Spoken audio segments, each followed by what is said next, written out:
the song with your heart. Play the song with your heart. But yeah, man, it comes down to this. It's a make or miss league.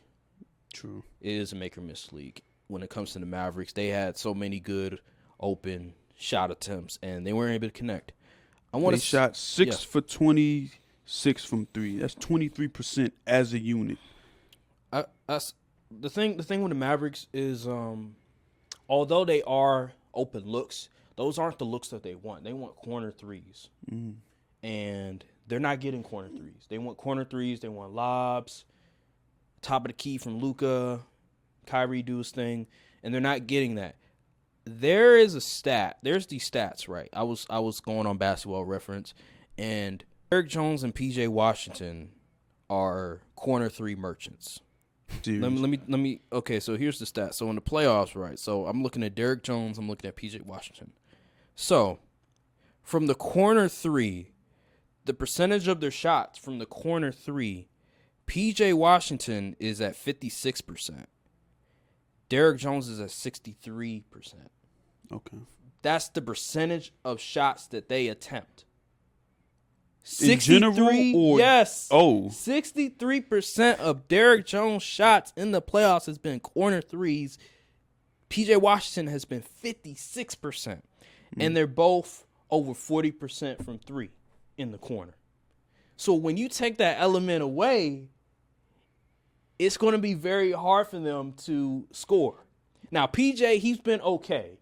But Derrick Jones, him getting hot from three has opened up a lot for the Mavericks. Right. And since he's not getting it going, the offense just is Luka or bust. Yeah, pretty and good. that is another problem is the free throw shooting. You have to make your free throws. If you're not hitting shots and you're getting fouled and you can't hit your free throws, you're not beating Boston because they were cold as well. They weren't hitting their shots. Yeah, but they shot relatively the same from the field. Yeah. And what surprised me about just the way that the Mavericks are just inefficiently shooting threes is they are one of the better teams in the playoffs when it comes to making threes. I think they're actually top 3 in 3 points made these playoffs before game 2. They were top 3 in 3 points made. Now, I don't know I would assume they're still top 3. But regardless, they were known to be a really good 3-point shooting team. And in this playoff series, they're not good at all. Like, there's nobody that's able to shoot besides Luka. And that's one of the concerning things when you look at this team. You have to contribute that to the Boston Celtics and their ability to take away the corner three, because that's all they did against the Timberwolves, against OKC, against the Clippers. They were able to get shots at that corner three, and it worked. Also, the defense for the Celtics switching, I didn't think they were going to switch. Me either. They switching everything, and it's working. Yeah. Which is interesting because, Luka, he loves when they switch because he gets to dance, he gets to do his own thing. But it's working, But the Celtics defenders are being very disciplined. Absolutely. They're not coming over to unnecessarily help. They say, we're going to let you get this one, Luka. You ain't about to kick it out to a corner and get a wide open corner three. And their defensive rotations, like, they're so disciplined. That's what I said before. I know. It's just crazy. And when I look at Jason Kidd, when you're switching a lot, you have to figure out a way to confuse the defense. Like, you can't just keep running the same stuff and expect a different result. Especially since your number one guy is hurt. Like, he was questionable before the game even started. Against the Timberwolves, they were running a lot of double screen actions. Where's that? They're not doing that this series. I'm confused. I'm like, if they're switching a lot, why not run some double screen action so you can get a proper matchup for Luka?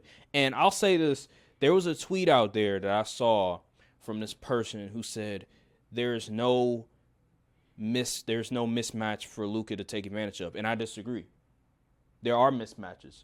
I think people don't understand how great Luka is. He's 6'7", he's 230. One of the mismatches is Jason Tatum. If you really watch the film, Jason Tatum is too small in terms of weight against Luka. And that game, early on, when Luka was hunting him on the switch, and Luka was cooking him. And then it's also Derek White as well. Derek White, he's too small. There are advantages that Luka can go to on the switch.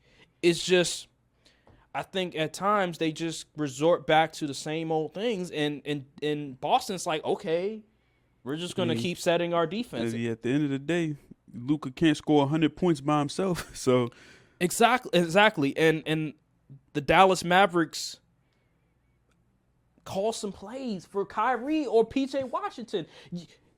Have PJ cut to the basket. Have Kyrie move without the basketball and cut to the basket. You have to confuse the defense.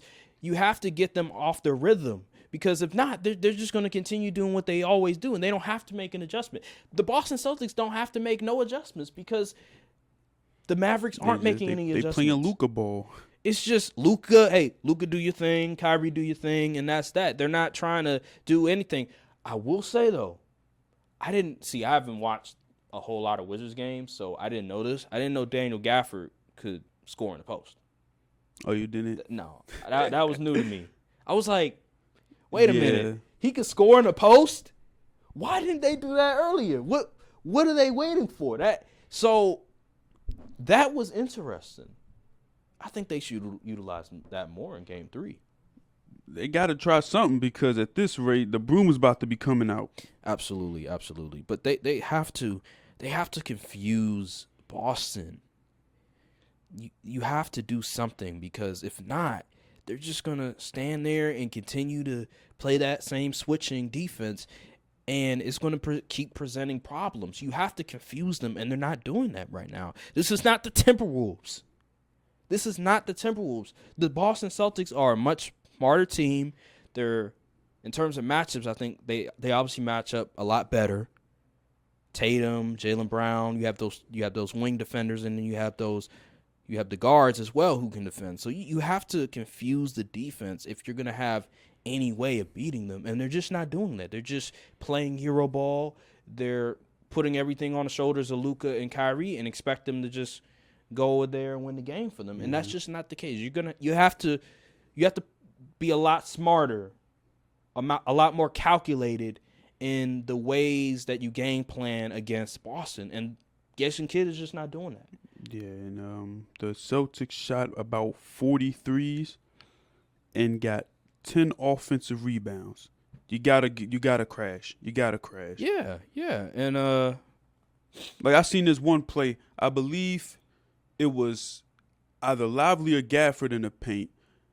And I'm like, how the heck did Derek White get that rebound? I was like, get real. I saw that too. Yeah, it was Lively, I think it was. Yeah, I was like, come on now. We got to get more effort than that. That's another thing. Lively is, I know you got to play him, but he's just not smart. He's just not making any smart decisions out there. He's looking bad.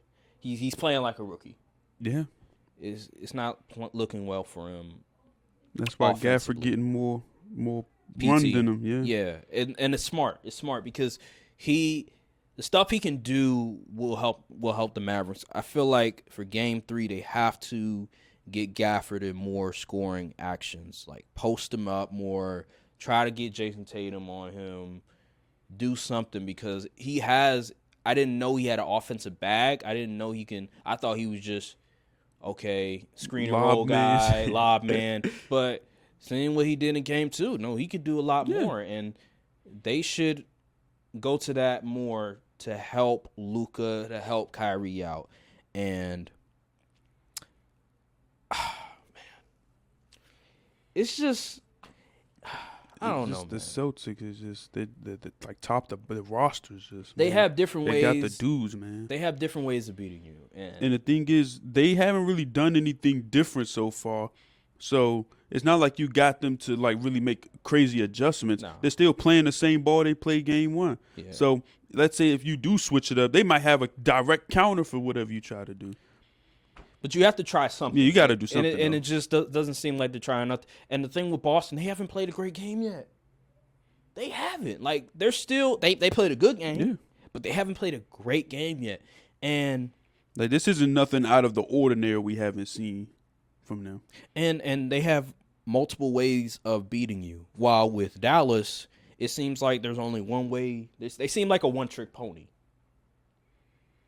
And until they're able to make an adjustment, that's just how I look at it. It seems like the only way they're going to win is if Kyrie and Luka go off, go crazy, and that's that. And I feel like, and then also getting the corner threes going and the lobs.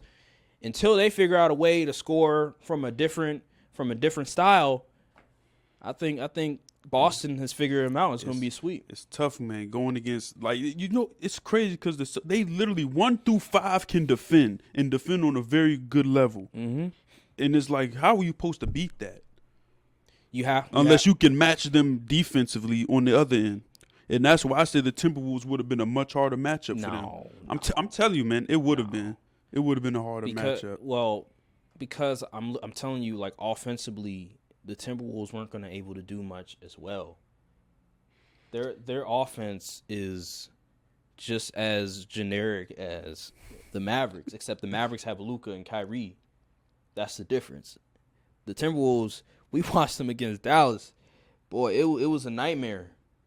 Karl-Anthony Towns, it was a nightmare. Anthony Edwards, he tried. I mean, he had some good games, but he wasn't going crazy. It wasn't one of those dominant Luka Doncic type of games. They would have had a problem offensively because they would have been playing Rudy Gobert. He would have been clogging the paint. The guys would have been missing their shots. It would have been just as bad. I think Dallas, though, I think they're better suited in making adjustments. It's just what adjustments are they going to make down? Like, are they going to actually do what I just suggested and try to call some plays for Kyrie to free him up? Are they going to do that? Or are they going to stick to their ways? This is our system, and we're just going to continue to try to execute. But you see, here's my thing, though.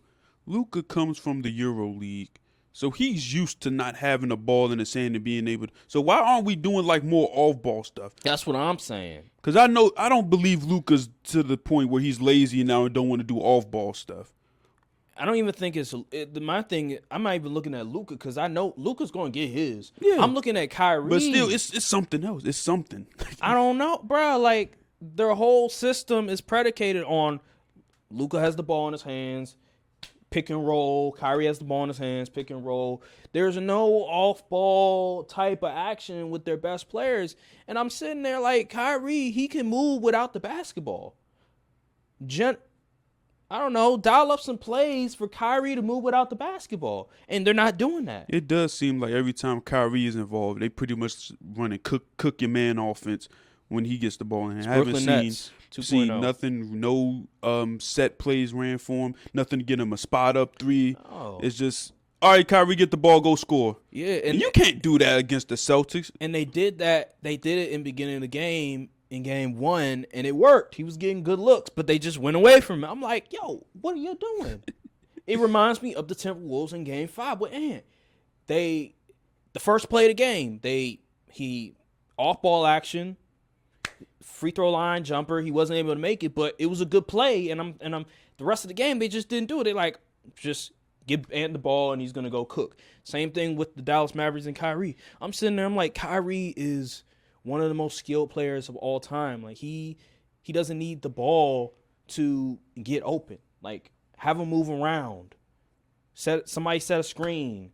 Him coming off of a screen, getting open for a 3 or a 2, whatever it is. But you can't just have him, oh, here, Kyrie, go cook. Here, Kyrie, let's do a pick and roll. It's not working. Derek White, Drew Holiday, Jaylen Brown, Jason Tate, they're too good of on-ball defenders for Kyrie to continuously do that. And like you said, we literally seen how that worked in Brooklyn. It didn't. No. So why are we doing the same thing expecting different results? It's just these coaches, man, they're too – Jason Tatum is my way or the highway type of type Jason of deal. Kidd. I said Jason Kidd, the wrong Jason. Jason Kidd, man. Like you have to make some adjustments, man. You got to try something different. Because right now, the reason you're losing is not really the defense, it's the offense. The offense can't get it going. Not at all. You have to try something. And I understand that you're getting good looks, but you still need your guy to get it going. And try something, man. Try something. And I will say that when it comes to the role players of the Mavericks, I'm very concerned because I look at, has their depth been overblown? Oh, it's definitely has. Because Kleber was out there getting cardio. I think because of the Timberwolves series and how hot they got from 3, I was looking at it from a perspective of, okay, it's going to translate to the Boston series. They're going to continue to make their shots. They've been hitting their shots these entire playoffs, and it hasn't happened. I saw. It I was like, hasn't man, this happens all the time where role players get hot. Just like last year when the Heat made the final, they wasn't making none of them shots they was making against Boston and Milwaukee. And I said, oh, we already know how this about to go. I just felt like they had enough where if Kyrie and Luka get it going, they can win games. And so far, Game 2 was all they needed was Kyrie. Just let me be me.